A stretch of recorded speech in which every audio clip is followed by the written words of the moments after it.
आपण जानिछन्ति कि मृत्यु समय रे धन आडंबर और प्रभाव किछि मध्य आम सहित जीव नाही। लूक 16 अध्याय 19 रु 31 पदरे जीशु कहन्ति, जणे धनी लोक थिले, से प्रतिदिन महा आडंबर रे आमोद प्रमोद करुथिले, किंतु ताहार फाटकरे पड़ी रहिथिला लाजार नामक जणे भिकारी। ता देहरे घा भर्ती होइथिला। से सेही धनी लोकर मेजरु पड़िबा अंठारु किछि खाई पेट पुरेइबाकू आशा करुथिला। आउ कुकुर गुड़ाक सुद्धा आसी ताहार घा सबु चाटुथिले। समय आसिला, लाजार मरीगला। दूत माने तांकु अब्राहम को कोलकू नेई गले। परे धनी लोक मध्य मरीगला ओ समाधि पाइला, किंतु से नर्क जंत्रणारे कलबल हेउथिला। मृत्यु पूर्वरु सेमानक अवस्था जेमिति मध्य थिला, किंतु मृत्यु परे सबु पलटि गला। लाजार स्वर्ग को गला, किंतु धनी लोक नर्क जंत्रणारे कलबल हेला।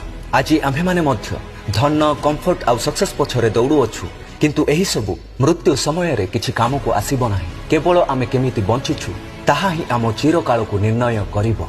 तेबे प्रश्न, आज आमे काहार पथ को बाछुअछु, धनी लोकर ना लाजारर? सचेतन हुअन्तु, कारण चिरकाल आम चॉइस उपरे निर्भर करे। आमे।